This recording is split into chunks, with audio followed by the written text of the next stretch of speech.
Welcome back to Time-Tested Mastery Life Lessons Sell. Today I want to talk about something every agent, salesperson, leader, and coach needs to pay attention to. Your face. Not your script, not your objection handler, not your market data, but your face. Because before your words build trust, your face has already started the conversation. Here is the uncomfortable truth. A lot of professionals are trying hard to say the right thing while their face, posture, tone, and timing are saying something very different. Their words say, "Tell me more." Their face says, "Hurry up." Their words say, "No pressure." Their eyes say, "Please make a decision because I need this deal." Their words say, "I understand." Their posture says, "I already know you are wrong." That matters because in the Trust to Truth method, the goal is not just to get people to talk. The goal is to create enough trust that they tell you the real truth. Because truth follows trust. And trust begins long before the close. It begins in the way people experience you while you are talking. Communication research supports this. Nonverbal behavior, facial expression, posture, eye contact and tone, and physical responsiveness plays a major role in whether people feel understood, validated, listened to, and cared for. Think about those words. Understood, validated, listened to, and cared for. That is not soft stuff. That is the foundation of influence. Research on active listening also shows that people feel more understood and more satisfied when the listener is truly engaged, rather than simply waiting to talk, giving advice too quickly, or offering a shallow acknowledgement. That should stop every salesperson for a moment. Because one of the biggest mistakes we make is answering too early. A buyer says, "I'm worried about overpaying," and we jump straight into the comps. A seller says, "I had a bad experience with another agent," and we rush to prove we're different. A client says, "I don't want to sign anything," and we immediately start defending the form. Sometimes the answer may be technically correct, but emotionally, we just missed the moment. That is where control before confidence comes in. Control before confidence does not mean you become fake, stiff, or rehearsed. It means you develop enough self-awareness that you are not leaking pressure, fear, defensiveness, irritation, or judgment into a conversation. Confidence without control can become domination. Confidence without control can become the salesperson trying to win the moment instead of serve the person. And self-control comes first. One of the first places control has to show up is in your listening face. Your listening face tells the client whether it is safe to continue. If they share a concern and your eyebrows jump, you may have told them that was a bad concern. If they mention commission and your jaw tightens, you may have told them you hit a nerve. If they say they want to interview another agent and you lean back, you may have told them, "I am offended." If they say, "We're not ready," and your warmth disappears, you may have told them, "My friendliness was conditional." That doesn't lead to trust. That is a performance. And people can feel the difference. Now let me be clear. This is not about body language tricks. This is not about reading minds. This is not about becoming an amateur detective. This is about becoming a real estate professional. We are not trying to manipulate people. We are trying to stop accidentally making people feel unsafe. That is the ethical line. Because clients aren't always asking silent questions. Are you safe? Are you steady? Can I tell you the truth? Will you pressure me? Will you judge me? Can you handle my hesitation? That is why resistance is often not rejection. Resistance is often just testing.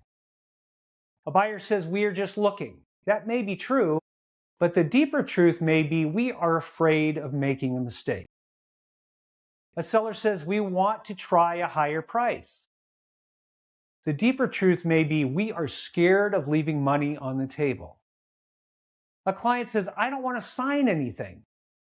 The deeper truth may be I do not want to be trapped, pressured, or embarrassed. But they will not give you that deeper truth if your face looks impatient, superior, irritated, or desperate. Truth follows trust, and trust follows safety. And safety is often communicated non-verbally before it is communicated verbally. So what undermines trust? A tight jaw can communicate irritation. Pressed lips can communicate disapproval. Raised eyebrows can communicate judgment or disbelief. A smirk can make the other person feel small. Fast nodding can say, "Hurry up, I already get it." Looking away too quickly can communicate discomfort. Staring too intensely can feel like pressure. Crossed arms and a lean back posture can communicate defensiveness. Looking down at your notes or phone too soon can say, "I already have moved on." Again, none of these are universal rules. A crossed arm does not always mean someone is closed. A raised eyebrow does not always mean judgment. But the question is not what does every expression always mean? The better question is what signal am I sending right now? That is where your professional growth begins.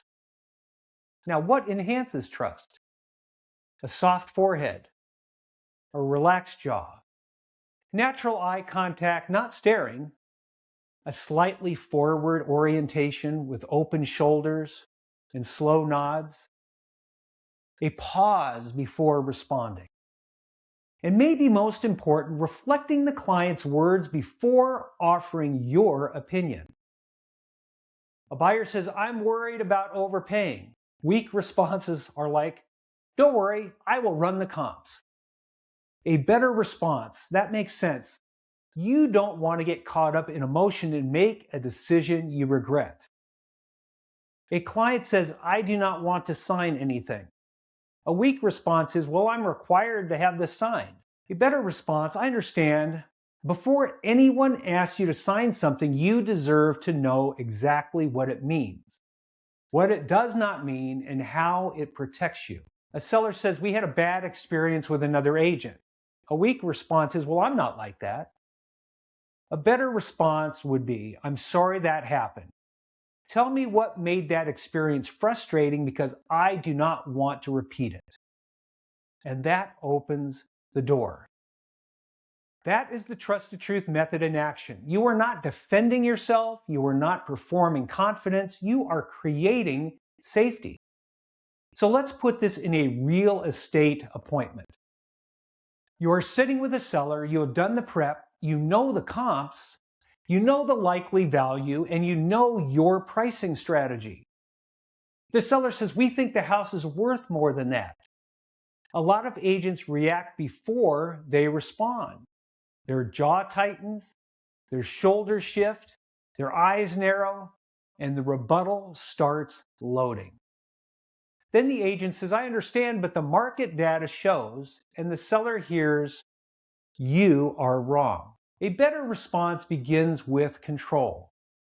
Breathe. Pause, stay open, and then say, "I understand why you would want to protect every dollar of your equity. That matters. Before we talk about the number, can I ask you this? Is your bigger concern leaving money on the table or feeling like the market does not recognize what this home means to you personally?" Now, you are not arguing price. You are inviting truth. Here is another example. A buyer says, "I don't want to sign an agreement. I just want to see the house." A nervous agent might feel rejected. They may over-explain. They may become defensive, but a controlled response sounds very different. I understand. Most people do not want to sign something they do not understand. So let's slow down. My job is not to trap you into anything.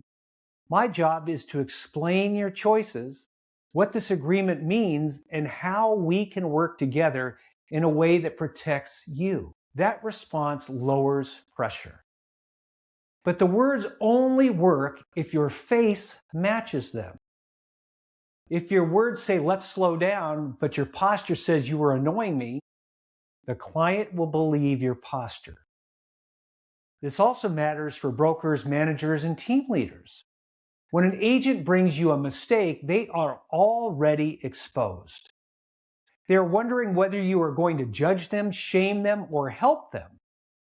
If your first impression is frustration, you may train them to hide the next problem. And leaders cannot solve what people are afraid to say. A better leadership response is, I'm glad you brought this to me. Let's look at it clearly and fix what we can.